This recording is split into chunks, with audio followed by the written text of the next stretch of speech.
밤이 깊어지면 우리는 가끔 생각합니다. 시간이 시작되기 전에는 무엇이 있었을까? 아무것도 없었다는 말은 무슨 뜻일까? 그리고 그 무엇도 없던 자리에 혹은 그 너머에 이미 존재하고 계셨던 분이 있다면 그것은 어떤 의미일까? 인간의 언어는 이 질문 앞에서 망설입니다. 우리가 아는 모든 단어는 시간 안에서 만들어졌고 시작과 끝이 있는 것들을 설명하기 위해 존재하기 때문입니다. 태초 이전이라는 개념은 모순처럼 들립니다. 태초란 시작을 의미하는데 그 이전이 어떻게 있을 수 있을까요? 하지만 성경은 바로 그 모순 같은 지점에서 이야기를 시작합니다. 태초에 하나님이 천지를 창조하시니라. 이 문장은 단순해 보이지만 그 안에는 우주의 비밀이 담겨 있습니다.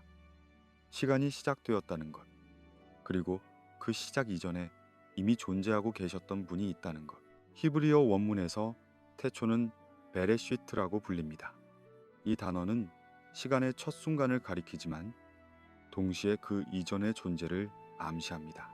마치 문이 열리는 순간 그 문 너머에 이미 누군가가 서 계셨다는 것을 알게 되는 것처럼요. 고대 히브리 사람들은 시간과 공간을 우리와 다르게 이해했습니다. 그들에게 우주는 하늘과 땅, 그리고 그 사이의 모든 것을 의미했습니다.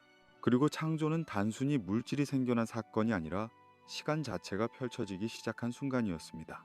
물질과 시간과 공간이 동시에 태어났다는 이 개념은 현대 물리학이 발견한 빅뱅 이론과 놀라울 정도로 맞아떨어집니다. 하지만 성경은 한 걸음 더 나아갑니다. 과학은 우주의 시작을 설명할 수 있지만 그 시작 이전에 대해서는 침묵합니다. 성경은 그 침묵 속에서 한 존재를 선언합니다. 시간을 만드신 분은 시간 안에 갇히지 않는다고요. 하나님은 우주의 시계가 작동하기 시작한 그 순간에 태어나신 것이 아닙니다. 그분은 그 시계를 만드신 분이고 그 시계 밖에 서 계신 분입니다. 철학자들은 오랫동안 무한이라는 개념과 씨름해 왔습니다. 무한은 끝이 없다는 뜻입니다.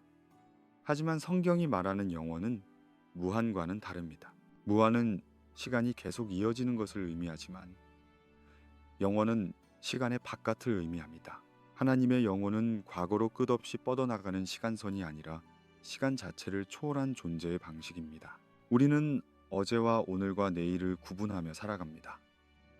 우리의 기억은 과거에 묶여 있고 우리의 희망은 미래를 향해 있습니다. 하지만 하나님에게는 모든 순간이 지금입니다. 과거와 미래가 현재와 함께 펼쳐져 있는 영원한 지금 속에 그분은 계십니다. 이것은 우리가 완전히 이해할 수 없는 개념입니다. 왜냐하면 우리는 시간 속에 살도록 만들어졌기 때문입니다. 우리의 삶은 항상 시작이 있고 끝이 있습니다. 우리는 태어나고 자라고 늙고 죽습니다. 모든 것이 흐름 속에 있습니다. 하지만 바로 이 흐름 때문에 우리는 의미를 느낍니다. 시작이 있기에 우리는 기대하고 끝이 있기에 우리는 소중히 여깁니다. 밤의 고요함 속에서 우리는 때때로 이 질문과 마주합니다. 아무것도 없던 때가 있었을까? 완전한 무, 빛도 어둠도 없고 소리도 침묵도 없던 순간이 있었을까? 하지만 성경은 그런 순간이 없었다고 말합니다. 왜냐하면 무엇인가가 항상 있었기 때문입니다. 누군가가 항상 계셨기 때문입니다. 창조 이전의 침묵은 공허의 침묵이 아니라 충만함의 침묵이었습니다. 마치 깊은 바다의 고요함처럼 표면은 잔잔하지만 그 아래에는 무한한 생명이 움직이고 있는 것처럼요. 이 다큐멘터리는 그 침묵 속으로 여러분을 초대합니다. 시간이 시작되기 전, 우주가 펼쳐지기 전, 인간이 숨을 쉬기 전에 이미 계셨던 분에 대한 이야기입니다. 이것은 단순한 신학 이론이 아닙니다. 이것은 우리의 존재가 어디서 왔는지, 우리가 왜 여기 있는지, 그리고 우리가 어디로 가고 있는지에 대한 이야기입니다. 조용히 숨을 고르세요. 마음을 편안하게 하세요. 그리고 함께 시간의 문턱을 넘어 영원 속으로 들어가 봅시다. 하나님은 창조되지 않으셨습니다. 이 문장은 기독교 신학의 가장 근본적인 선언입니다. 모든 것에는 시작이 있다는 것이 우리의 경험입니다. 나무는 씨앗에서 자라고 별은 성운에서 태어나고 생명은 다른 생명에서 비롯됩니다. 우리가 아는 모든 것은 원인과 결과의 사슬 속에 묶여 있습니다. 하지만 이 사슬을 끝없이 거슬러 올라가다 보면 우리는 한 가지 질문에 도달합니다. 최초의 원인은 무엇인가? 무엇이 이 모든 것을 시작하게 했는가? 성경은 명확하게 대답합니다. 하나님이 그 최초의 원인이시며 그분 자신은 원인이 필요하지 않다고요. 시편 90편은 이렇게 노래합니다. 산이 생기기 전, 땅과 세계가 만들어지기 전부터 영원부터 영원까지 주는 하나님이시니이다. 여기서 시인은 하나님의 존재를 자연의 가장 오래된 상징인 산보다도 앞서 놓습니다. 산들은 영원한 것처럼 보이지만 그것들도 시작이 있었습니다. 하지만 하나님은 그 시작 이전에 계셨습니다. 이사야 선지자는 더 나아갑니다. 그는 하나님을 처음이요 나중이라고 부릅니다. 알파요 오메가, 시작과 끝이라는 뜻입니다. 하지만 이것은 하나님이 시간의 양끝에 있다는 의미가 아닙니다. 오히려 하나님이 시간 전체를 품고 계시며 시간의 모든 순간이 그분 안에 있다는 뜻입니다.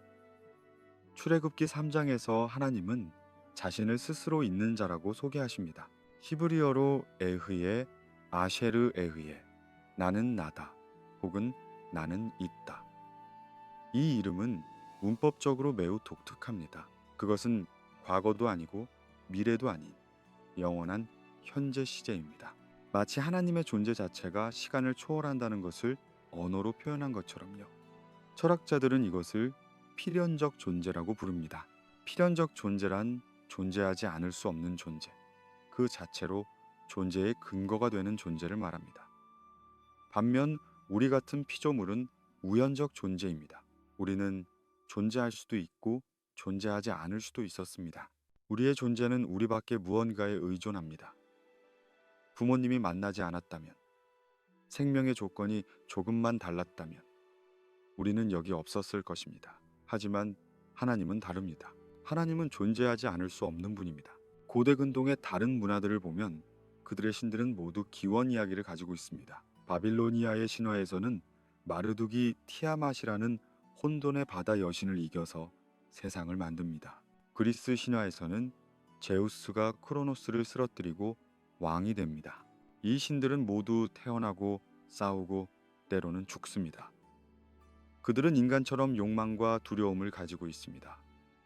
그들은 강력하지만 제한되어 있습니다. 하지만 성경의 하나님은 이런 신들과 근본적으로 다릅니다.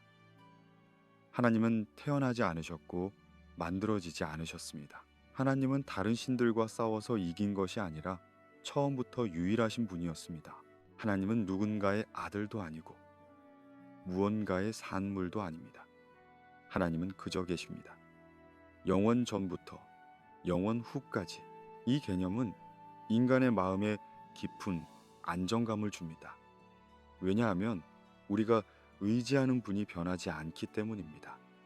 우리 주변의 모든 것은 변합니다. 계절이 바뀌고 사람들이 떠나고 몸이 늙고 문명이 흥하고 망합니다. 하지만 하나님은 어제나 오늘이나 영원토록 동일하십니다. 히브리서는 이렇게 말합니다. 예수 그리스도는 어제나 오늘이나 영원토록 동일하시니라. 이 불변성은 냉담함이 아닙니다. 오히려 신실함입니다. 하나님은 변덕스럽지 않으시고 충동적이지 않으시며 후회하지 않으십니다. 하나님의 약속은 시간이 지나도 바래지 않습니다. 하나님의 사랑은 상황에 따라 달라지지 않습니다. 우리는 불안정한 세상에 살고 있습니다. 우리는 실패하고 변심하고 약속을 잊습니다. 하지만 하나님은 그렇지 않으십니다. 영원이라는 단어를 입에 올릴 때마다 우리는 우리 자신의 유한함을 느낍니다. 우리는 짧은 시간 동안 이 땅에 있다가 사라집니다. 시편 기자는 우리를 불에 비유합니다. 아침에 피었다가 저녁에 시드는 풀. 우리의 날들은 빠르게 지나갑니다. 우리가 아무리 많은 것을 이루어도 우리의 이름은 결국 잊혀집니다. 하지만 하나님은 기억하십니다. 하나님에게는 천년이 하루 같고 하루가 천년 같습니다. 시간의 흐름이 하나님의 본질을 바꾸지 못합니다. 밤의 어둠 속에서 이것을 묵상할 때 우리는 이상한 평안을 느낍니다. 우리의 자금이 덜 외롭게 느껴집니다. 왜냐하면 우리는 영원하신 분의 품 안에 있기 때문입니다. 우리가 시작되고 끝나는 동안 하나님은 변함없이 계십니다. 마치 파도가 밀려왔다 사라지는 동안 바다는 그대로 있는 것처럼요. 영원이라는 말을 천천히 되뇌어 보세요. 그 단어가 입술을 떠나 공기 중으로 퍼져나가는 것을 느껴보세요. 영원. 시작도 없고 끝도 없는 시간. 아니, 시간을 넘어선 존재의 방식. 그것이 하나님입니다. 떨기나무가 불타고 있었습니다. 하지만 그것은 타서 죄가 되지 않았습니다. 미디안 광야의 한가운데서 양을 치던 모세는 이 기이한 광경을 보았습니다. 그는 가까이 다가갔습니다. 그리고 그곳에서 그는 자신의 이름을 부르는 음성을 들었습니다. 모세야, 모세야. 그는 신을 벗으라는 명령을 들었습니다. 그런 그가 서 있는 땅이 거룩하기 때문이었습니다. 모세는 두려워하며 물었습니다. 당신은 누구십니까? 만약 이스라엘 백성이 저에게 누가 당신을 보냈느냐고 묻는다면 제가 무엇이라고 대답해야 합니까? 그때 하나님은 대답하셨습니다. 나는 스스로 있는 자니라. 히브리어로 에흐예, 아셰르 에흐예. 이것은 단순한 이름이 아니었습니다. 이것은 선언이었습니다. 존재에 대한, 본질에 대한, 자존성에 대한 선언이었습니다. 고대 세계에서 이름은 단순한 호칭이 아니었습니다. 이름은 본질이었습니다. 이름을 안다는 것은 그 존재를 이해한다는 것을 의미했습니다. 이름에는 권능이 있었습니다. 그래서 이집트의 신들은 긴 이름 목록을 가지고 있었고 각 이름은 그들의 다른 측면을 나타냈습니다. 하지만 하나님의 이름은 달랐습니다. 그것은 목록이 아니라 선언이었습니다. 나는 있다. 이것보다 더 단순하고 더 심오한 진술은 없습니다. 하나님은 무엇을 하시는 분으로 자신을 소개하지 않으셨습니다. 하나님은 창조자, 심판자, 구원자라고 말씀하지 않으셨습니다. 물론 하나님은 그 모든 것이십니다. 하지만 그것들은 하나님의 역할이지 본질이 아닙니다. 하나님의 본질은 존재 자체입니다. 나는 있다. 과거에도 있었고 현재에도 있고 미래에도 있을 것이다. 아니, 더 정확하게는 나는 영원히 있다. 야훼라는 이름은 바로 이 선언에서 나왔습니다. 히브리어의 하야 동사는 있다는 뜻입니다. 야훼는 이 동사의 변형입니다. 그래서 어떤 학자들은 야훼를 그는 있는 자 혹은 그는 있게 하는 자로 번역합니다. 이 이름은 너무 거룩해서 유대인들은 그것을 소리내어 발음하지 않았습니다. 성경을 읽을 때 야훼가 나오면 그들은 아도나이라고, 즉 주님이라고 읽었습니다. 이 이름은 너무 신성해서 함부로 다룰 수 없었습니다. 십계명의 세 번째 계명은 주의 이름을 망령되게 부르지 말라는 것이었습니다. 이것은 단순히 욕설을 금하는 것이 아니었습니다. 이것은 하나님의 본질 자체를 경외하라는 명령이었습니다. 하나님의 이름은 하나님의 현존을 의미했습니다. 그 이름을 부른다는 것은 영원하신 분을 시간 속으로 초대하는 것이었습니다. 나는 스스로 있는 자. 이 말이 모세에게 주었을 충격을 상상해 보세요. 모세는 그때까지 자신을 실패한 사람으로 여겼습니다. 그는 이집트의 왕자였지만 살인자가 되어 도망쳤습니다. 그는 40년 동안 광야에서 양을 치며 잊혀진 삶을 살았습니다. 그런 그에게 하나님은 자신을 계시하셨습니다. 그리고 그 계시의 핵심은 이것이었습니다. 나는 네가 어디에 있든, 네가 무엇을 했든, 네가 무엇을 할 수 있든 없든 상관없이 나는 있다. 하나님의 존재는 인간의 상황에 달려있지 않습니다. 하나님은 우리가 성공할 때만 계시는 것이 아니고 우리가 믿을 때만 존재하시는 것이 아닙니다. 하나님은 그저 계십니다. 이것은 무관심이 아니라 안정성입니다. 우리의 감정은 변합니다. 어느 날은 하나님이 가깝게 느껴지고 어느 날은 멀게 느껴집니다. 하지만 하나님의 현존은 우리의 감정에 달려있지 않습니다. 하나님은 우리가 느끼든 못 느끼든 계십니다. 변하지 않는 이름이 주는 위로는 깊습니다. 우리는 상황에 따라 바뀝니다. 우리는 어릴 때와 나이 들었을 때가 다릅니다. 우리는 기쁠 때와 슬플 때가 다릅니다. 우리의 신념도 생각도 욕망도 변합니다. 하지만 하나님은 동일하십니다. 하나님은 어제 사랑하셨던 것을 오늘 미워하지 않으십니다. 하나님은 예전에 약속하신 것을 지금 후회하지 않으십니다. 민수기는 이렇게 말합니다. 하나님은 인간이 아니시니 거짓말을 하지 않으시고 사람의 아들이 아니시니 후회가 없으시도다. 이것은 하나님이 감정이 없다는 뜻이 아닙니다. 오히려 하나님의 감정은 변덕이 아니라 신실함에서 나온다는 뜻입니다. 우리가 변해도 하나님은 변하지 않으십니다. 우리가 하나님을 떠나도 하나님은 우리를 떠나지 않으십니다. 언어로 다 담을 수 없는 존재의 신비가 여기 있습니다. 우리는 하나님을 설명하려고 합니다. 우리는 신학을 만들고 교리를 정립합니다. 하지만 결국 우리는 고백해야 합니다. 하나님은 우리의 개념을 넘어서신다고요. 나는 있다는 이름은 정의가 아니라 신비입니다. 그것은 설명이 아니라 초대입니다. 하나님을 이해하라는 초대가 아니라 하나님 앞에서라는 초대입니다. 모세가 떨기나무 앞에서 신을 벗었던 것처럼 우리도 우리의 확신을 벗어야 합니다. 우리가 아는 것보다 모르는 것이 더 많다는 것을 인정해야 합니다. 하나님의 이름을 부른다는 것은 바로 이 신비 속으로 들어가는 것입니다. 우리가 야훼라고, 주님이라고, 아버지라고 부를 때 우리는 단순히 호칭을 사용하는 것이 아닙니다. 우리는 영원하신 분의 현존 안으로 우리 자신을 던지는 것입니다. 그리고 거기서 우리는 이상한 평안을 발견합니다. 우리가 변해도 세상이 흔들려도 하나님은 여전히 계시다는 평안을요. 조용히 그 이름을 마음속으로 불러보세요. 야훼, 주님, 스스로 계신 분, 그리고 그 이름이 당신의 호흡과 하나가 되도록 하세요. 들이쉴 때 야, 내쉴 때 회, 나는 있다. 이것은 단순한 명상이 아닙니다.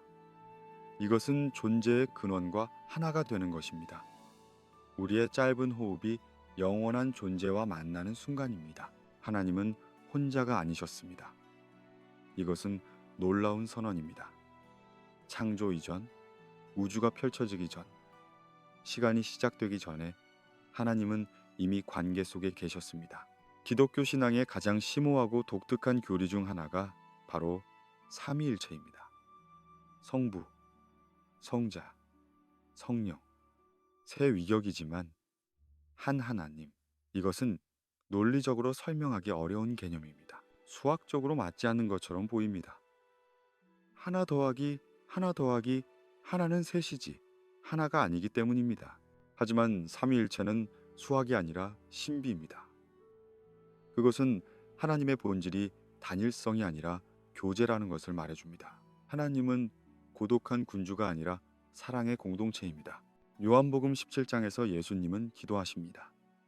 아버지여, 창세전에 내가 아버지와 함께 가졌던 영화로서 지금도 아버지와 함께 나를 영화롭게 하옵소서.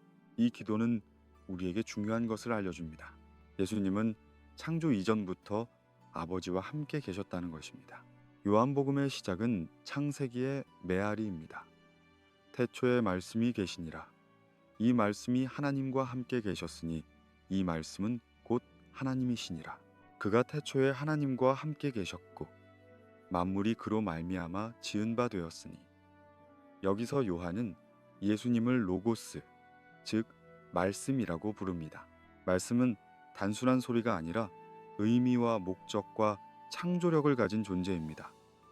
그리고 이 말씀은 태초부터 하나님과 함께 계셨습니다. 함께라는 단어에 주목하세요. 이것은 동반자 관계를 암시합니다. 대화를, 친밀함을, 교제를 암시합니다. 성령에 대해서도 성경은 비슷하게 말합니다. 창세기 1장 2절에서 이미 하나님의 영이 수면 위에 운행하고 있었습니다. 창조의 첫 순간에 성령은 이미 거기 계셨습니다. 히브리어로 루아흐, 바람이자 숨이자 영. 보이지 않지만 강력한 현존. 삼위일체는 창조의 산물이 아닙니다.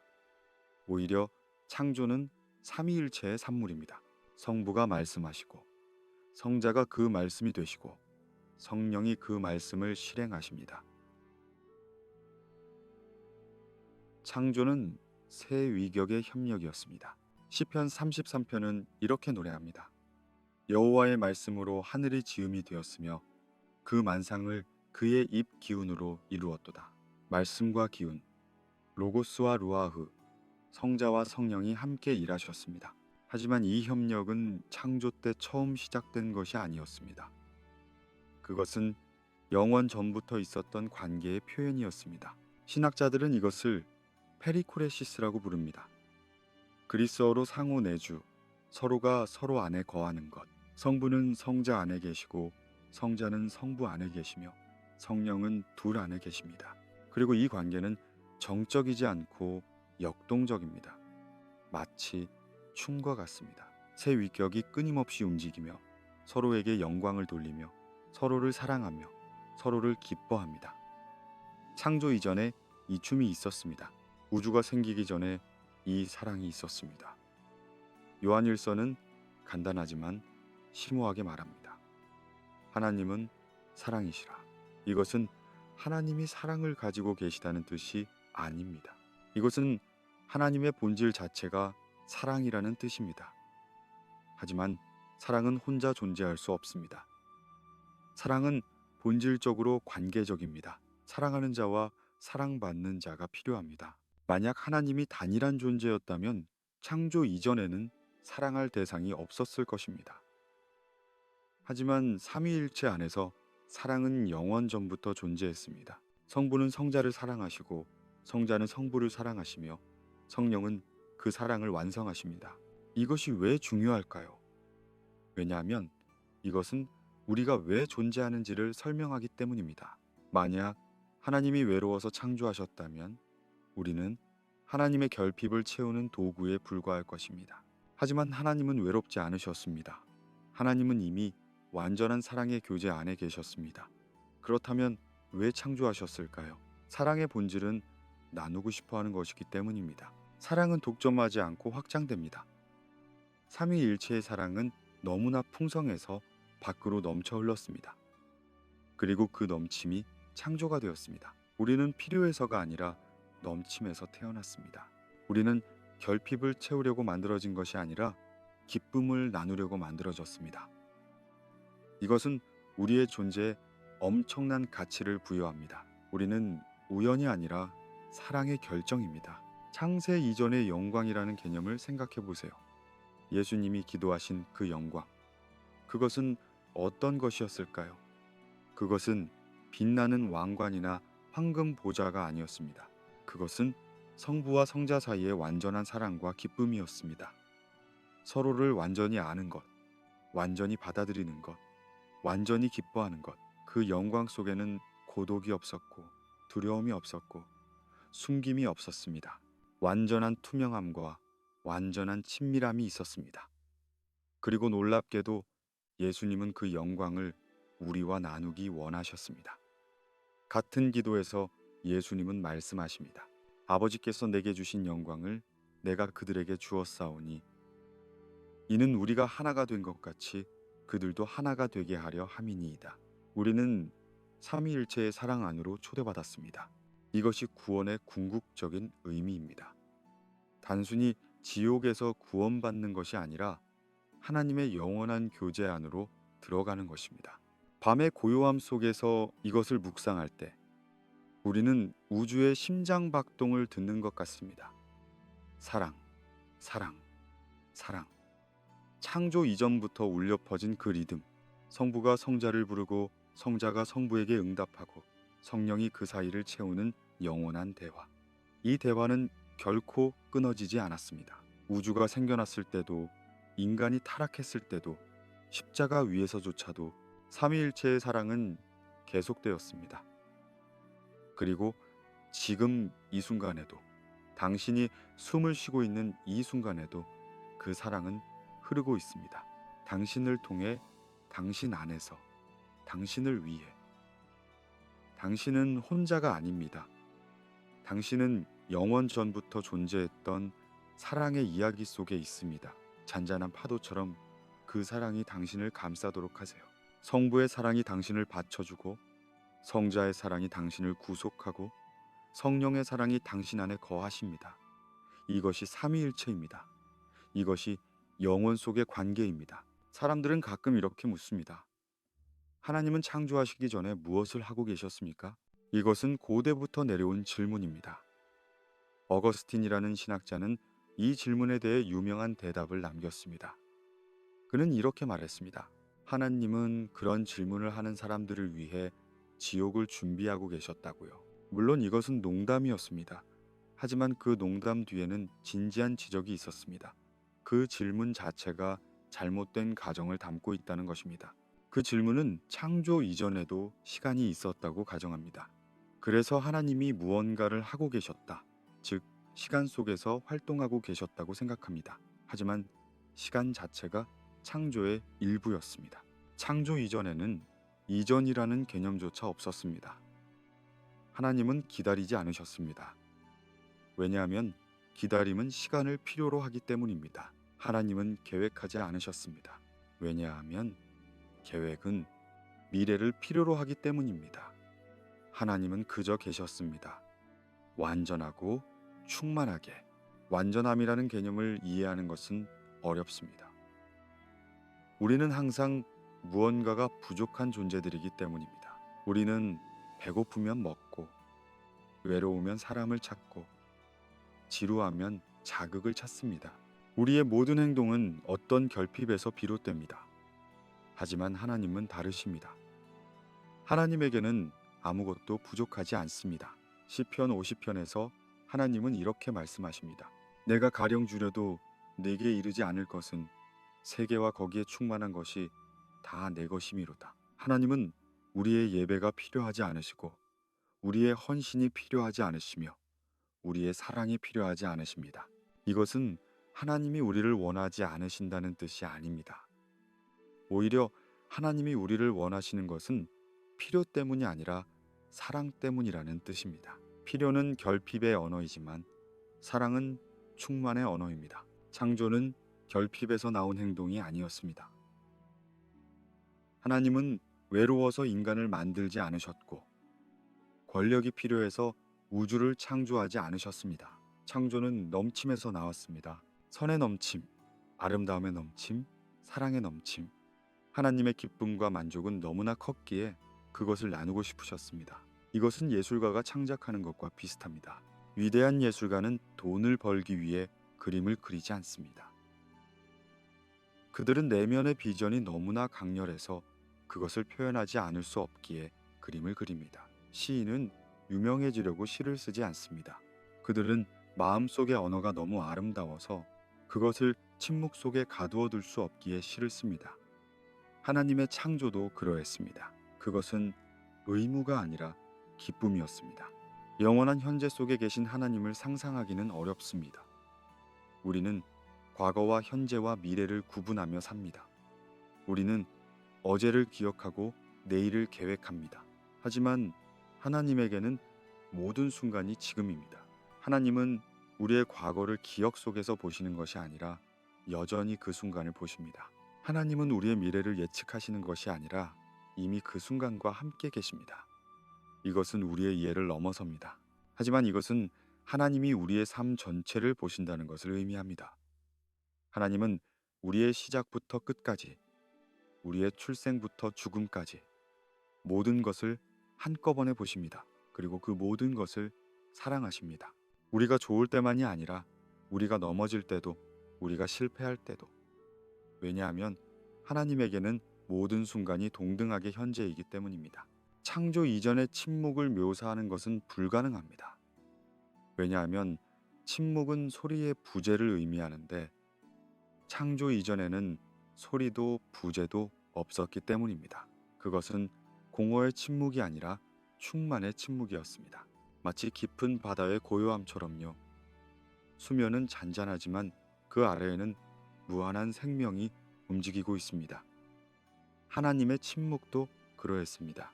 겉으로는 고요했지만 그 안에는 모든 가능성이, 모든 아름다움이, 모든 생명이 들어 있었습니다. 삼위일체의 사랑이 조용히 순환하고 있었습니다. 완전한 평화 속에서, 완전한 기쁨 속에서 우리의 세상은 너무 시끄럽습니다. 우리는 항상 무언가를 하고, 무언가를 성취하고, 무언가를 증명하려고 합니다. 우리는 가만히 있는 것을 두려워합니다. 침묵을 두려워합니다. 하지만 하나님은 다르십니다. 하나님은 바쁘지 않으십니다. 하나님은 조급하지 않으십니다. 하나님은 무언가를 증명할 필요가 없으십니다. 하나님은 완전한 고요함 속에 계십니다. 창조 이전에 하나님을 아무 일도 하지 않으셨다고 말하는 것은 잘못입니다. 오히려 하나님은 완전한 충만 속에 계셨다고 말하는 것이 맞습니다. 하나님은 완전한 존재이시고 완전한 사랑이시며 완전한 기쁨이셨습니다. 그것은 정체가 아니라 완성이었습니다. 그것은 무료함이 아니라 만족이었습니다. 깊은 밤, 모든 것이 잠든 시간을 생각해 보세요. 시간이 멈춘 것 같은 순간을요, 바람도 불지 않고 소리도 들리지 않고 심지어 당신의 생각도 느려지는 그 순간, 그것은 공허하지 않습니다. 오히려 그것은 가득 차 있습니다. 평화로, 고요함으로, 존재 그 자체로. 창조 이전의 하나님은 그런 고요함 속에 계셨습니다. 하지만 그것은 우리가 경험하는 고요함보다 무한히 더 깊고 무한히 더 충만했습니다. 그 속에서 하나님은 완전히 만족하셨습니다. 그리고 바로 그 만족에서, 그 충만에서 창조가 흘러나왔습니다. 왜 창조하셨을까요? 이 질문은 인류 역사를 통해 계속 제기되어 왔습니다. 철학자들과 신학자들은 수천 년 동안 이 질문과 씨름했습니다. 그리고 많은 잘못된 대답들이 제시되었습니다. 어떤 사람들은 하나님이 영광을 받기 위해 창조하셨다고 말합니다. 하나님이 예배받고 싶어 하셨고, 그래서 예배할 존재들을 만드셨다고요. 하지만 이것은 하나님을 자기중심적인 존재로 만듭니다. 마치 하나님이 칭찬에 굶주린 독재자처럼 보이게 합니다. 다른 사람들은 하나님이 외로워서 창조하셨다고 말합니다. 하나님이 교제가 필요했고, 그래서 인간을 만드셨다고요. 하지만 우리가 이미 보았듯이 하나님은 외롭지 않으셨습니다. 삼위일체 안에 이미 완전한 교제가 있었습니다. 또 어떤 사람들은 하나님이 권력을 과시하기 위해 창조하셨다고 말합니다. 자신의 능력을 보여주기 위해서라고요. 하지만 이것도 하나님의 본질을 오해한 것입니다. 하나님은 누구에게도 아무것도 증명할 필요가 없으십니다.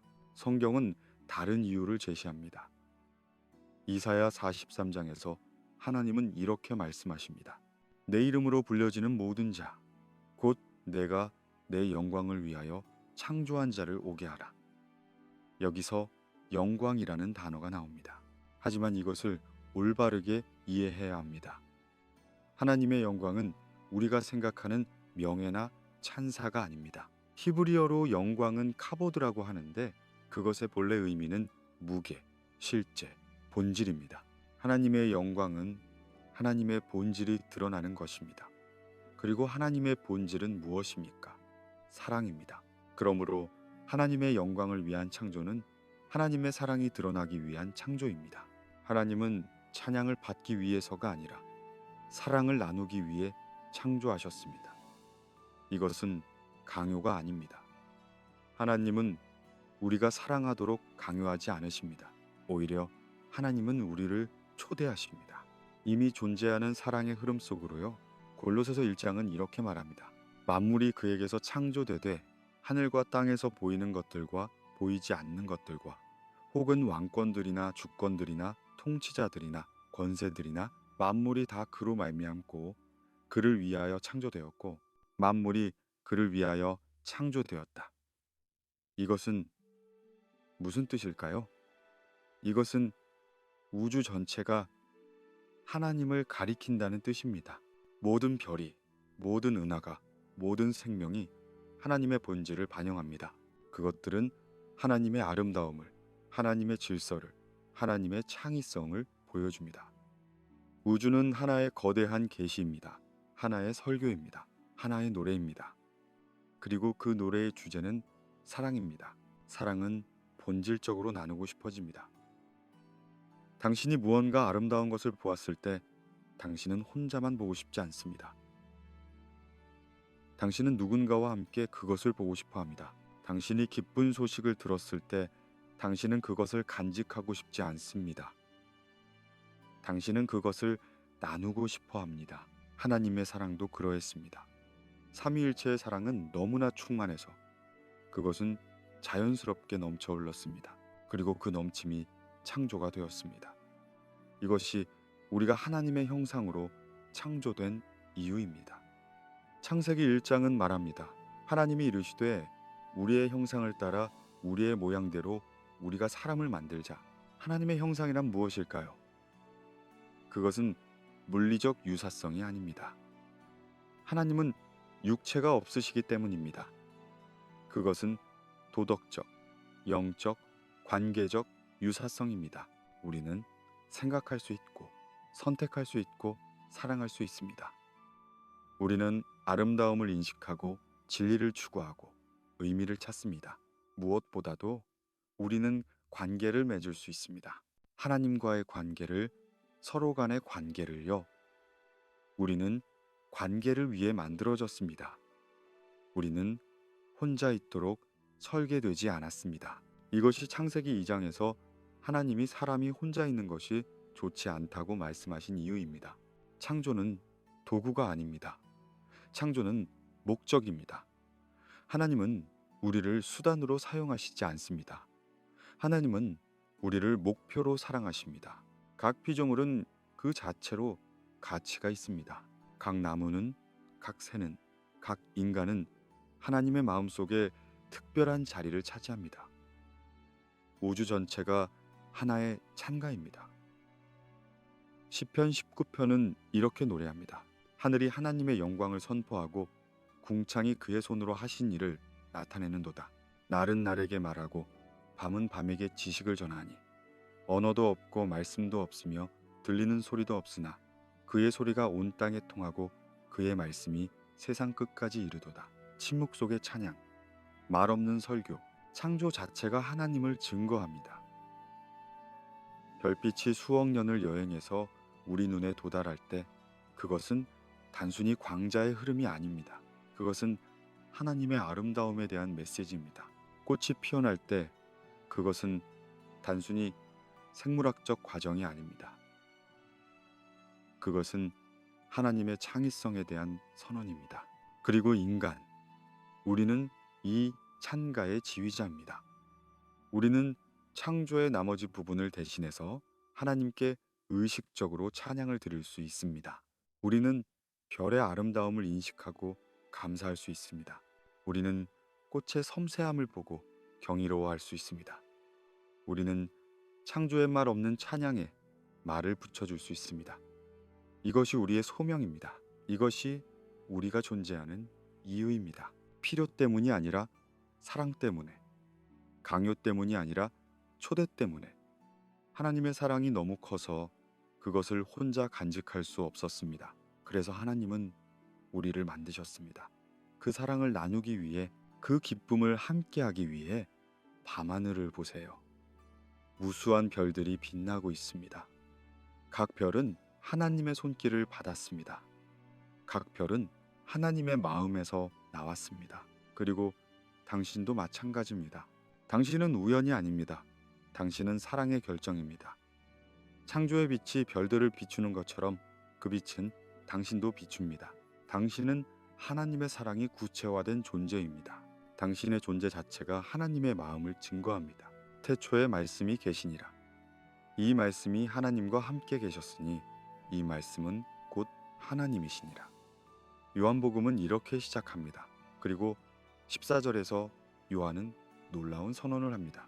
말씀이 육신이 되어 우리 가운데 거하심에 영원히 시간 속으로 들어왔습니다. 무한히 유한 안에 담겼습니다. 창조주가 피조물이 되셨습니다. 이것은 우주 역사상 가장 놀라운 사건입니다. 예수 그리스도의 성육신, 하나님이 인간이 되신 것, 예수님은 창조 이전부터 존재하셨습니다. 요한복음 1장은 분명히 말합니다. 만물이 그로 말미암아 지은 바 되었으니 예수님은 창조의 도구였습니다. 성부가 말씀하셨고 성자가 그 말씀이 되셨으며 성령이 그것을 실행하셨습니다. 우주의 모든 원자, 모든 은하, 모든 생명은 예수님을 통해 존재하게 되었습니다. 그분은 알파요 오메가, 처음이요 나중입니다.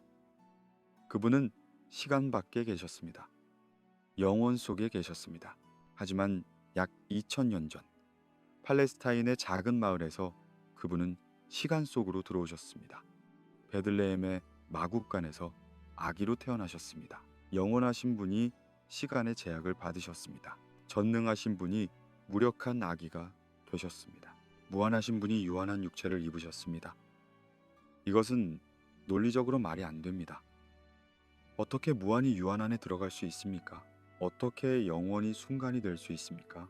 어떻게 창조주가 피조물이 될 수 있습니까? 하지만 이것이 바로 성육신의 신비입니다.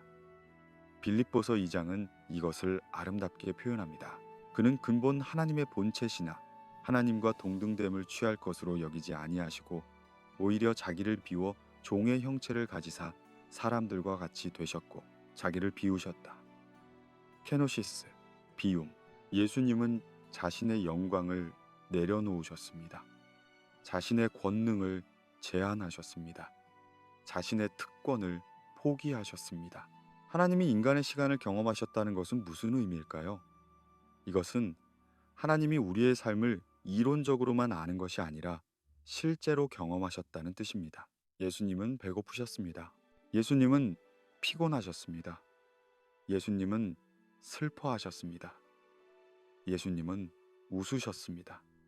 예수님은 친구들과 식사를 나누셨습니다. 예수님은 거절당하는 고통을 아셨습니다. 예수님은 외로움을 경험하셨습니다. 예수님은 죽음을 두려워하셨습니다. 겟세마네 동산에서 예수님은 기도하셨습니다. 내 아버지여, 만일 할만하시거든 이 잔을 내게서 지나가게 하옵소서. 이것은 하나님이 두려움을 경험하셨다는 것입니다. 영원하신 분이 죽음 앞에서 떨으셨다는 것입니다. 왜 이렇게 하셨을까요? 왜 하나님은 이 모든 것을 경험하셨을까요? 히브리서는 대답합니다. 그러므로 그가 범사의 형제들과 같이 되심이 마땅하도다. 이는 하나님의 일에 자비하고 신실한 대제사장이 되어 백성의 죄를 속량하려 하심이라. 그가 시험을 받아 고난을 당하셨은즉 시험 받는 자들을 능히 도우실 수 있느니라. 예수님은 우리를 이해하시기 위해 우리가 되셨습니다. 예수님은 우리와 공감하시기 위해 우리의 고통을 경험하셨습니다. 과거와 현재와 미래를 모두 아시는 분이 지금을 사셨습니다. 이것을 생각해 보세요. 예수님은 모든 것을 아셨습니다. 예수님은 유다가 자신을 배신할 것을 아셨습니다. 예수님은 베드로가 자신을 부인할 것을 아셨습니다. 예수님은 십자가에서 어떻게 죽으실지 아셨습니다. 하지만 예수님은 여전히 각 순간을 살아가셨습니다. 예수님은 유다와 함께 식사하셨습니다. 예수님은 베드로를 사랑하셨습니다. 예수님은 십자가를 향해 걸어가셨습니다. 한 걸음 한 걸음씩. 이것은 영원히 시간을 존중하셨다는 뜻입니다. 하나님은 단축키를 사용하지 않으셨습니다.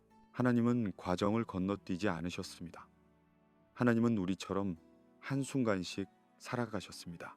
십자가는 이 모든 것의 절정이었습니다. 십자가 이전에 이미 계획이 있었습니다. 영원한 계획이요. 베드로전서는 말합니다. 너희가 알거니와 너희 조상이 물려준 헛된 행실에서 대속함을 받은 것은 은이나 금같이 없어질 것으로 된 것이 아니요 오직 흠 없고 점 없는 어린 양 같은 그리스도의 보배로운 피로 된 것이니라. 그는 창세전부터 미리 알린 바 되시니나 창세전부터 미리 알린 바 되시니 십자가는 사고가 아니었습니다. 십자가는 계획 B가 아니었습니다. 십자가는 처음부터 계획의 일부였습니다. 예수님은 우연이 아니라 예정이었습니다. 구원은 즉흥이 아니라 설계였습니다. 창조가 시작되기 전에 구원의 계획이 이미 있었습니다. 이것은 놀라운 진리입니다. 하나님은 인간이 타락할 것을 아셨습니다. 하나님은 우리가 죄를 지을 것을 아셨습니다. 하나님은 우리가 그분을 거부할 것을 아셨습니다. 그럼에도 하나님은 창조하셨습니다. 그리고 동시에 구원을 준비하셨습니다. 시간의 중심에 서신 영원. 이것이 십자가의 의미입니다. 십자가는 특정 시간과 장소에서 일어났습니다.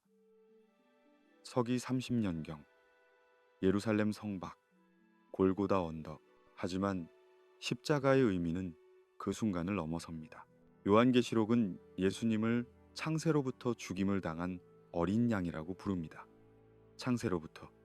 십자가는 시간 속의 사건이었지만 그것의 효과는 영원합니다. 그것은 과거의 모든 사람과 미래의 모든 사람을 위한 것입니다. 아담부터 마지막 날에 태어날 사람까지 모두가 십자가의 은혜를 받을 수 있습니다. 왜냐하면 십자가에서 영원히 시간과 만났기 때문입니다.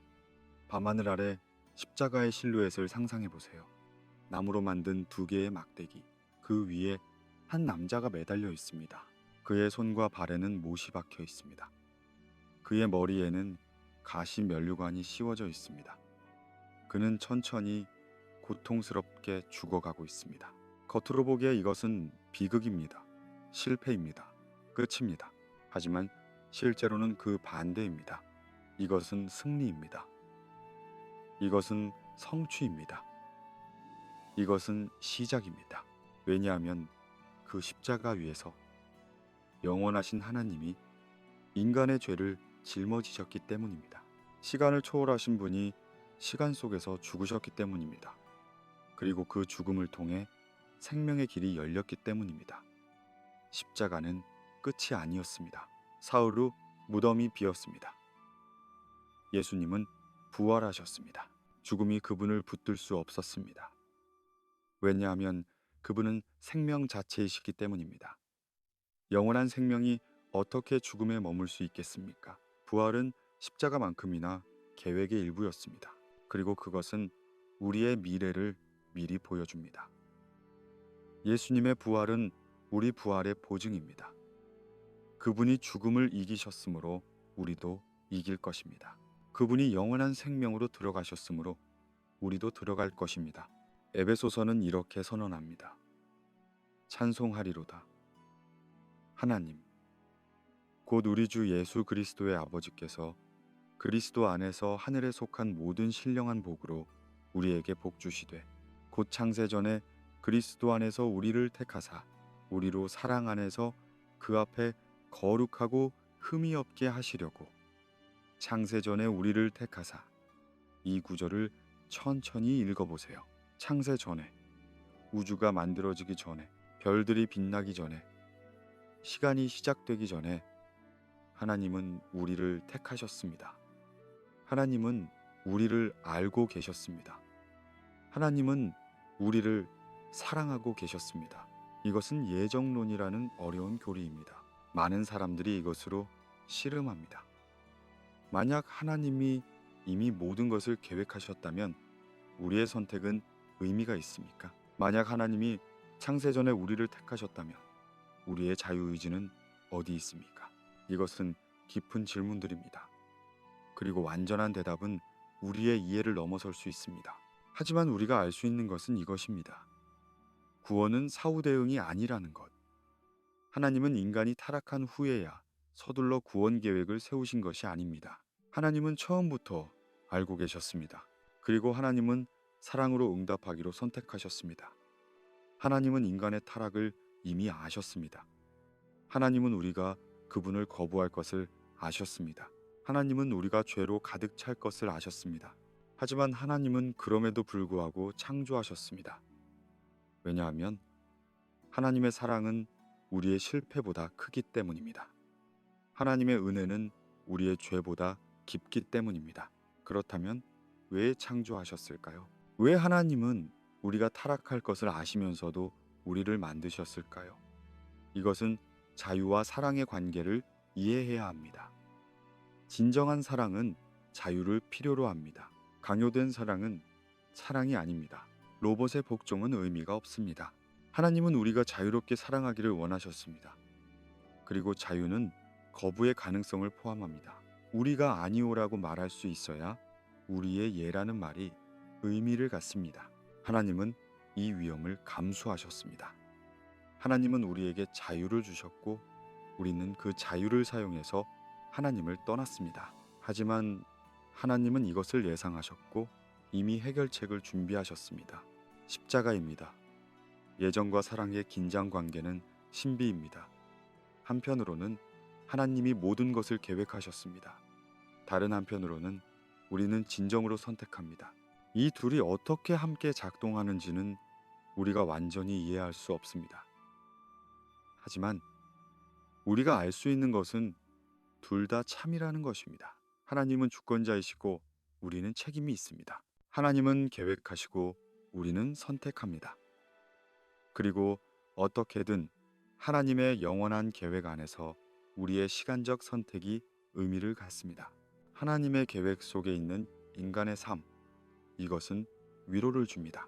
우리의 삶이 무작위가 아니라는 것, 우리의 존재가 우연이 아니라는 것, 우리가 겪는 일들이, 우리가 만나는 사람들이, 우리가 경험하는 기쁨과 슬픔이 모두 더 큰 이야기의 일부라는 것.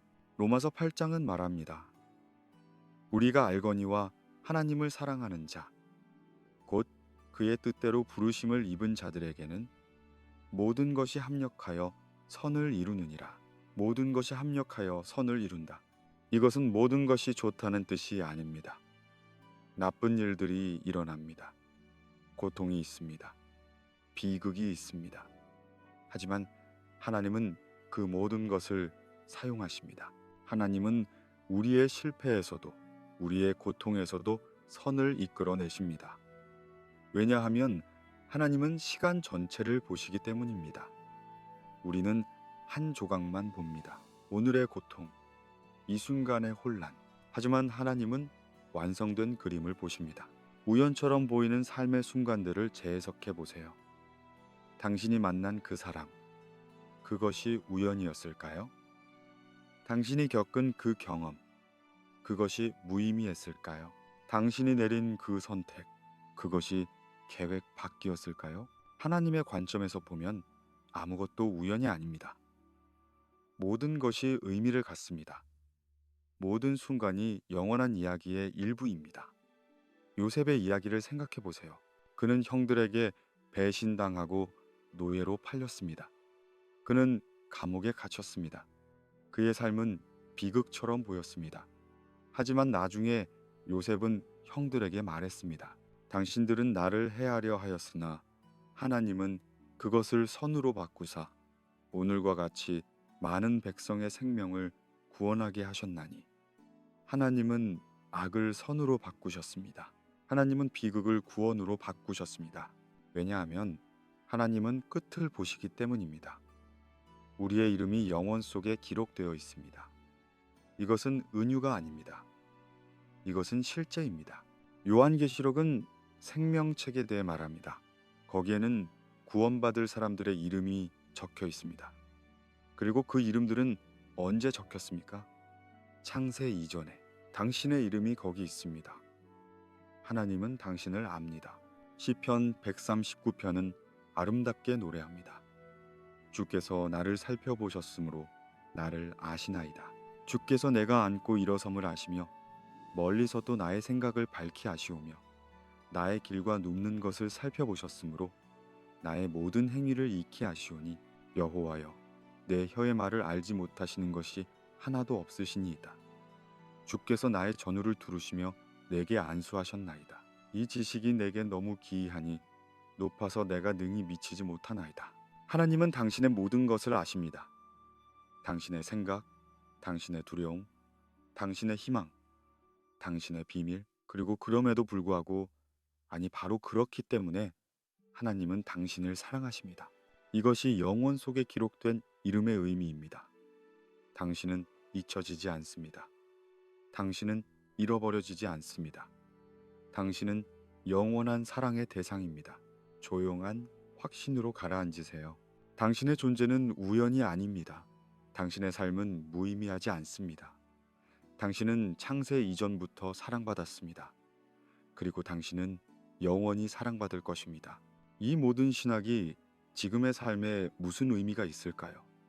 하나님의 영원성이, 창조 이전의 계획이, 십자가의 예정이 우리의 일상에 어떤 차이를 만들까요? 이것은 매우 실천적인 질문입니다. 신학은 단순히 머리의 지식이 아니라 삶의 지혜가 되어야 합니다. 먼저, 이것은 우리에게 안정감을 줍니다. 우리는 불확실한 세상에 살고 있습니다. 경제가 흔들리고, 관계가 깨지고, 건강이 약해지고, 계획이 무너집니다. 모든 것이 변합니다. 하지만 한 분은 변하지 않으십니다. 히브리서는 말합니다. 예수 그리스도는 어제나 오늘이나 영원토록 동일하시니라. 변하지 않는 분이 계시다는 것. 이것은 우리의 발을 디딜 반석을 제공합니다. 모든 것이 모래처럼 흔들려도 하나님은 견고하십니다. 우리가 실패해도 하나님은 신실하십니다. 우리가 변해도 하나님은 동일하십니다. 하나님이 시간 밖에 계시기에 가능한 신뢰가 있습니다. 우리는 미래를 걱정합니다. 무슨 일이 일어날지 모릅니다. 하지만 하나님은 이미 거기 계십니다. 하나님에게는 미래가 없습니다. 하나님에게는 모든 것이 지금입니다. 하나님은 내일을 보고 계십니다. 하나님은 다음 주를 보고 계십니다. 하나님은 우리의 일생을 보고 계십니다.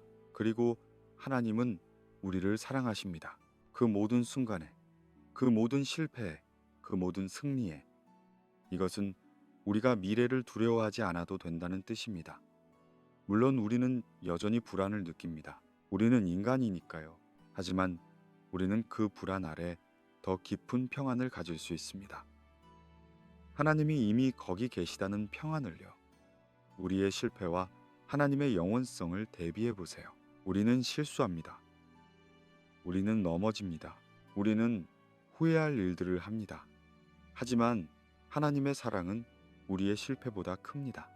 하나님의 은혜는 우리의 죄보다 깊습니다. 로마서 8장은 이렇게 외칩니다. 누가 능히 하나님께서 택하신 자들을 고발하리요. 의롭다 하신 이는 하나님이시니 누가 정죄하리요. 죽으실 뿐 아니라 다시 살아나신 이는 그리스도 예수시니 그는 하나님 우편에 계신 자요 우리를 위하여 간구하시는 자시니라. 누가 우리를 그리스도의 사랑에서 끊으리요. 환난이나 곤고나 박해나 기근이나 적신이나 위험이나 칼이랴. 이 모든 일에 우리를 사랑하시는 이로 말미암아 우리가 넉넉히 이기느니라. 내가 확신하노니 사망이나 생명이나 천사들이나 권세자들이나 현재 일이나 장래 일이나 능력이나 높음이나 깊음이나 다른 어떤 피조물이라도 우리를 우리 주 그리스도 예수 안에 있는 하나님의 사랑에서 끊을 수 없으리라. 아무것도 우리를 하나님의 사랑에서 끊을 수 없습니다. 우리의 실패도, 우리의 의심도, 우리의 두려움도. 왜냐하면 그 사랑은 창세 이전부터 있었기 때문입니다. 그 사랑은 시간을 초월하기 때문입니다. 그 사랑은 영원하기 때문입니다. 기도는 시간의 벽을 넘는 행위입니다. 이것을 생각해 본 적이 있습니까? 우리는 지금 기도합니다.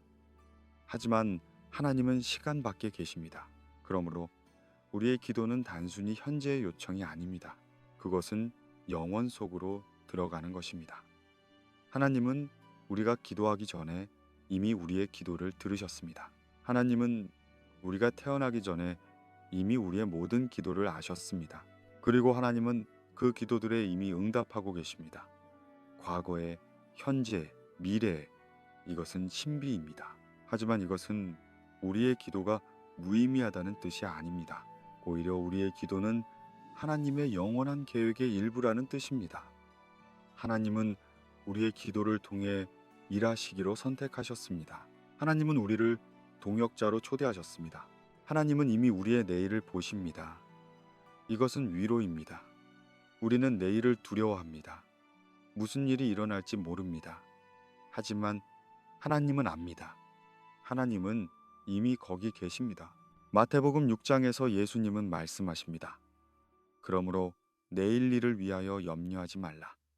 내일 일은 내일 염려할 것이요 한날 괴로움은 그날의 족하니라. 이것은 무책임하게 살라는 뜻이 아닙니다. 이것은 하나님이 내일을 책임지신다는 확신 속에 살라는 뜻입니다. 우리는 오늘에 집중할 수 있습니다. 왜냐하면 하나님이 내일을 보고 계시기 때문입니다. 인간의 짧은 생과 하나님의 긴 이야기를 생각해 보세요. 우리의 삶은 평균 70년, 80년입니다. 우주의 나이에 비하면 눈 깜짝할 사이입니다. 시편 90편은 말합니다. 우리의 연수가 70이요 강건하면 80이라도 그 연수의 자랑은 수고와 슬픔뿐이요 신속히 가니 우리가 날아가나이다. 우리의 삶은 짧습니다. 빠르게 지나갑니다. 하지만 우리의 짧은 삶은 하나님의 긴 이야기의 일부입니다. 우리는 한 장을 삽니다. 하지만 그 한 장은 전체 이야기에서 의미를 갖습니다. 우리는 한 음표를 연주합니다. 하지만 그 음표는 전체 교향곡에서 필요합니다. 우리의 삶이 짧다고 해서 무의미한 것은 아닙니다. 오히려 그 짧음이 우리를 영원과 연결시킵니다. 우리는 시간 속에 살지만 우리는 영원을 위해 만들어졌습니다. 전도서는 말합니다. 하나님이 모든 것을 지으시되 때를 따라 아름답게 하셨고 또 사람들에게는 영원을 사모하는 마음을 주셨느니라. 영원을 사모하는 마음, 이것이 우리 안에 있습니다. 우리는 단순히 시간적 존재가 아닙니다. 우리는 영원한 영혼을 가진 존재입니다. 우리의 몸은 늙고 죽지만 우리의 영혼은 계속됩니다. 불안 속에서도 잠들 수 있는 이유가 있습니다.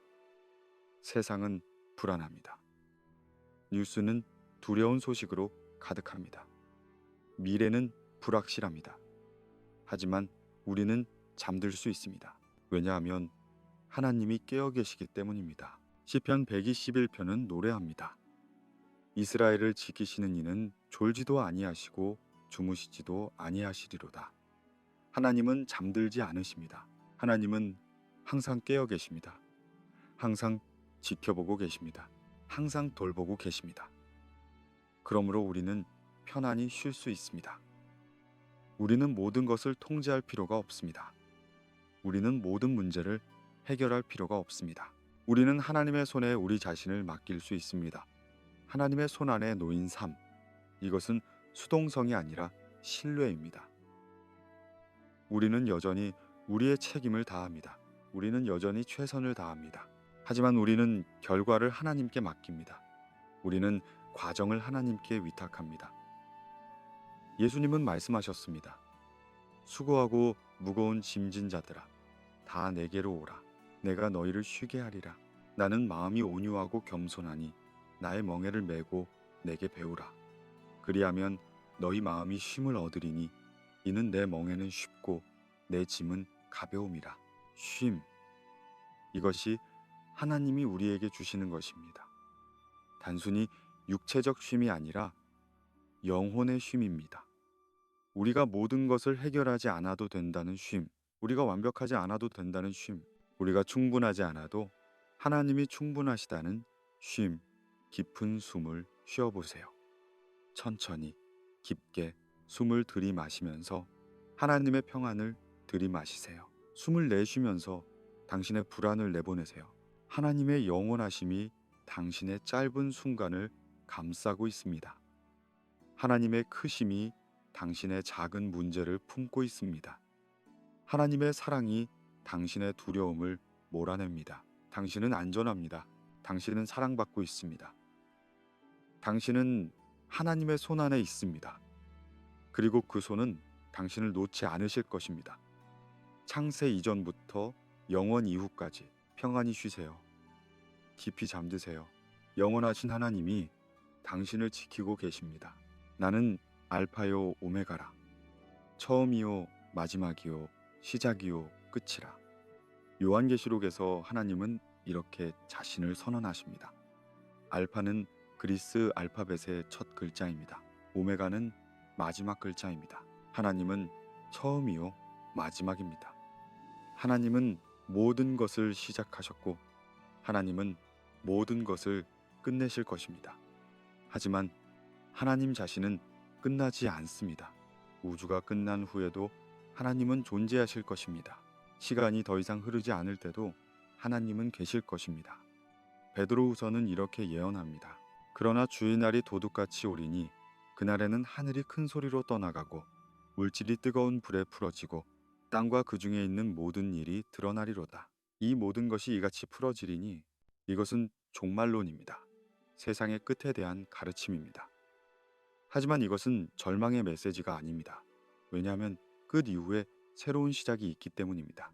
같은 장에서 베드로는 계속합니다.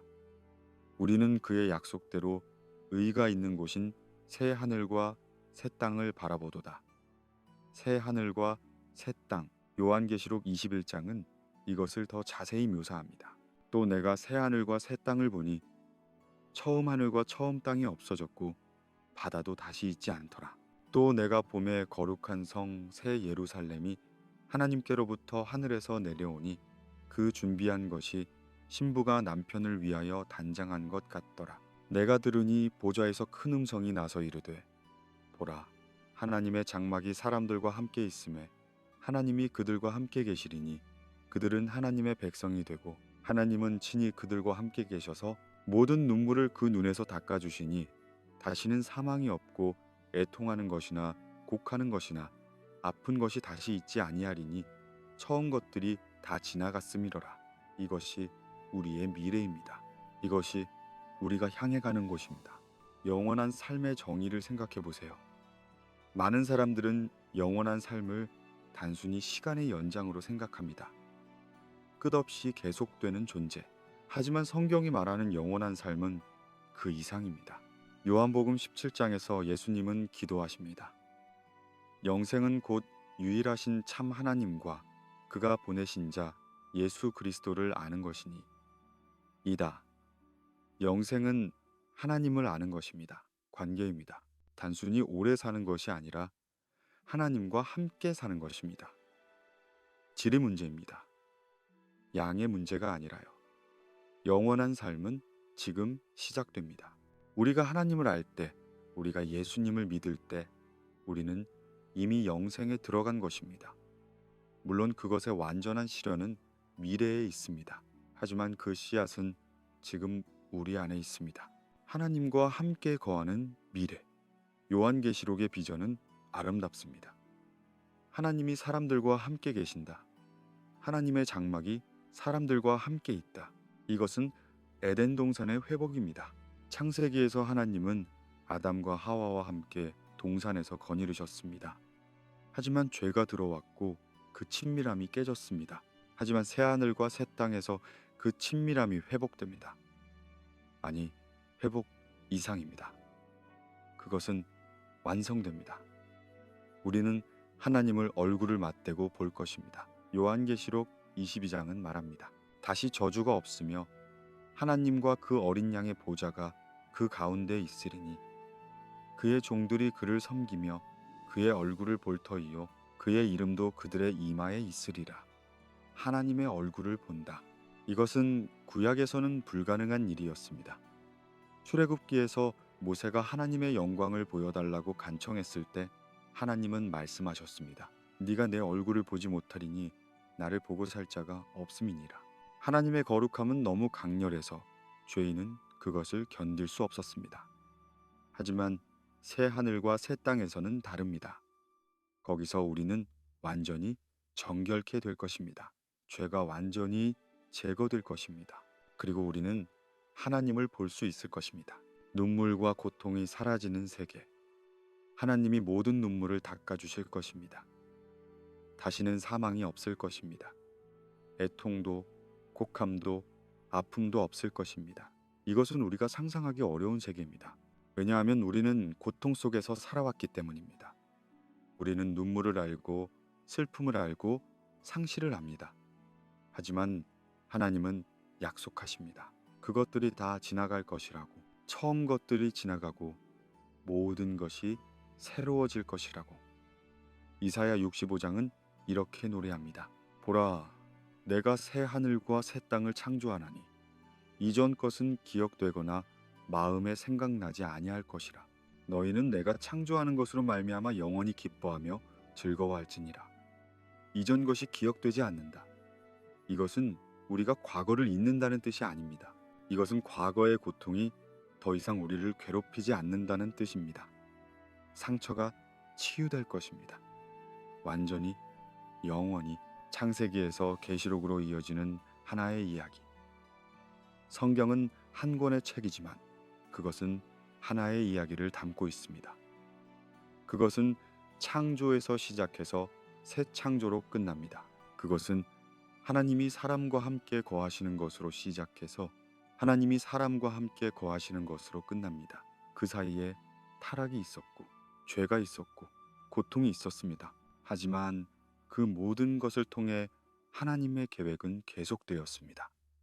구원의 이야기가 펼쳐졌습니다. 그리고 마지막에 모든 것이 회복됩니다. 아니, 회복 이상입니다. 모든 것이 영광스럽게 됩니다. 처음과 마지막이 같은 분이라는 위로. 창조하신 분이 구속하시는 분입니다. 시작하신 분이 끝내시는 분입니다. 우리를 만드신 분이 우리를 완성하시는 분입니다. 빌립보서 1장은 말합니다. 너희 안에서 착한 일을 시작하신 이가 그리스도 예수의 날까지 이루실 줄을 우리는 확신하노라. 하나님이 시작하신 일을 하나님이 끝내실 것입니다. 하나님은 중간에 포기하지 않으십니다. 하나님은 우리를 버리지 않으십니다. 인간의 이야기는 끝나지 않는다는 소망. 죽음은 끝이 아닙니다. 죽음은 문턱입니다. 한 방에서 다른 방으로 넘어가는 것입니다. 시간에서 영원으로 들어가는 것입니다. 고린도후서 5장은 이렇게 말합니다. 그러므로 우리가 항상 담대하여 몸에 거할 때에는 주와 따로 거하는 줄을 아노니 이는 우리가 믿음으로 행하고 보는 것으로 행하지 아니함이로라. 우리가 담대하여 원하는 바는 차라리 몸을 떠나 주와 함께 거하는 그것이라.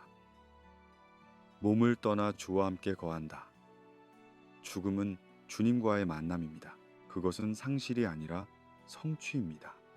그것은 끝이 아니라 시작입니다. 우리의 진짜 삶이 시작되는 것입니다. 지금 우리가 사는 이 삶은 서론입니다. 준비 단계입니다. 진짜 이야기는 그 다음에 펼쳐집니다. 루이스는 나냐 연대기의 마지막 권에서 이렇게 썼습니다. 모든 것이 시작이었다. 진짜 이야기가 시작되는 것이다. 이 세상의 모든 이야기는 단지 표지와 제목 페이지였다. 이제 마침내 그들은 새로운 위대한 이야기의 제1장을 시작하려고 하고 있었다. 그 이야기는 지상에서는 아무도 읽은 적이 없는 이야기이며 영원히 계속되는 이야기이다. 그리고 각 장은 이전 장보다 더 좋았다. 잠들며 맡기는 영혼의 귀향. 밤마다 우리는 잠들 때 우리는 작은 죽음을 연습합니다. 우리는 의식을 놓습니다. 우리는 통제를 포기합니다. 우리는 우리 자신을 어둠에 맡깁니다. 그리고 아침에 우리는 깨어납니다. 이것은 부활의 예표입니다. 잠이 죽음의 작은 형제라면 깨어남은 부활의 작은 형제입니다. 매일 밤 우리는 이것을 연습합니다. 맡김을, 신뢰를, 평안을. 시편 4편은 이렇게 노래합니다. 내가 평안히 눕고 자기도 하리니 나를 안전히 살게 하시는 이는 오직 여호와이시니이다. 평안히 눕고 자는 것, 이것은 신뢰의 행위입니다. 우리는 하나님이 우리를 지켜주실 것을 믿기 때문에 잠들 수 있습니다. 우리는 하나님이 내일을 책임지실 것을 믿기 때문에 눈을 감을 수 있습니다. 그리고 언젠가 우리는 마지막으로 잠들 것입니다. 우리의 육체는 쉴 것입니다.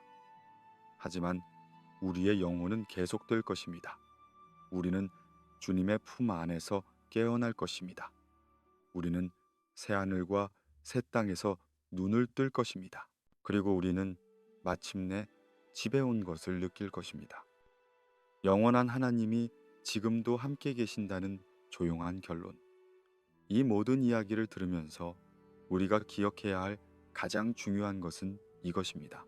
영원하신 하나님은 멀리 계시지 않습니다. 하나님은 지금 여기 계십니다. 창조 이전부터 계셨던 하나님, 시간을 만드신 하나님, 우주를 창조하신 하나님, 예수님을 보내신 하나님, 구원을 계획하신 하나님, 새하늘과 새 땅을 약속하신 하나님, 그 하나님이 지금 당신과 함께 계십니다. 마태복음의 마지막 구절에서 예수님은 약속하십니다. 볼지어다 내가 세상 끝날까지 너희와 항상 함께 있으리라. 항상 함께. 세상 끝날까지, 아니 세상 끝 이후에도 영원토록 당신이 기뻐할 때도, 슬퍼할 때도, 성공할 때도, 실패할 때도, 확신할 때도, 의심할 때도 하나님은 함께 계십니다. 당신은 혼자가 아닙니다. 당신은 결코 혼자가 아니었습니다. 창세 이전부터 하나님은 당신을 사랑하셨습니다. 그리고 영원 이후에도 하나님은 당신을 사랑하실 것입니다. 이제 천천히 숨을 쉬세요. 깊게, 편안하게. 당신의 몸의 긴장을 풀어주세요. 당신의 어깨를, 당신의 턱을, 당신의 손을, 모든 것을 내려놓으세요. 오늘의 걱정을, 내일의 불안을, 어제의 후회를, 모든 것을 하나님께 맡기세요. 하나님이 받아주실 것입니다. 하나님이 돌보아 주실 것입니다. 하나님이 해결해 주실 것입니다. 당신은 쉬어도 됩니다. 당신은 잠들어도 됩니다. 영원하신 하나님이 당신을 지키고 계시니까요. 밤은 깊고 세상은 고요합니다. 별들이 조용히 빛나고 있습니다. 각 별은 하나님의 신실함을 증거합니다. 창조 이전부터 있었던 사랑이 지금도 흐르고 있습니다. 그 사랑이 당신을 감싸고 있습니다. 따뜻하게, 부드럽게, 영원히. 그리고 꿈을 꾸세요. 영원에 대한 꿈을, 하나님과 함께하는 미래에 대한 꿈을. 우리는 함께 긴 여정을 했습니다. 시간이 시작되기 전으로 거슬러 올라갔고, 창조의 순간을 지나 십자가를 묵상하고 새하늘과 새 땅을 바라보았습니다. 우리는 하나님의 영원성을 묵상했고 삼위일체의 사랑을 생각했으며 구원의 계획을 이해했습니다. 이 모든 것이 우리에게 하나의 메시지를 전합니다. 당신은 사랑받고 있습니다. 영원 전부터 영원 후까지. 이 진리를 당신의 마음 깊이 새기고 잠드세요. 그리고 아침에 깨어날 때 이 진리와 함께 일어나세요. 당신은 우연이 아닙니다. 당신은 사랑의 결정입니다. 당신의 삶은 무의미하지 않습니다. 당신의 삶은 영원한 이야기의 한 부분입니다. 그리고 그 이야기는 아름답게 펼쳐지고 있습니다. 이 채널에서 우리는 계속해서 역사 속 이야기들을 탐구할 것입니다. 인류의 여정을, 신앙의 발자취를, 하나님의 손길이 닿은 순간들을.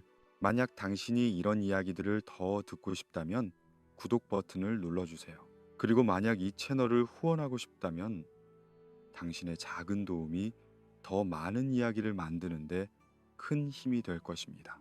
후원자분들은 새로운 에피소드를 먼저 만나볼 수 있고 특별한 콘텐츠에 접근할 수 있습니다.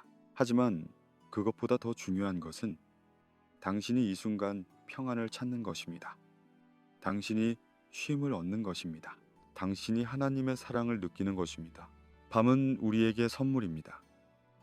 하루의 수고를 내려놓고 어둠 속에서 쉴 수 있는 시간입니다.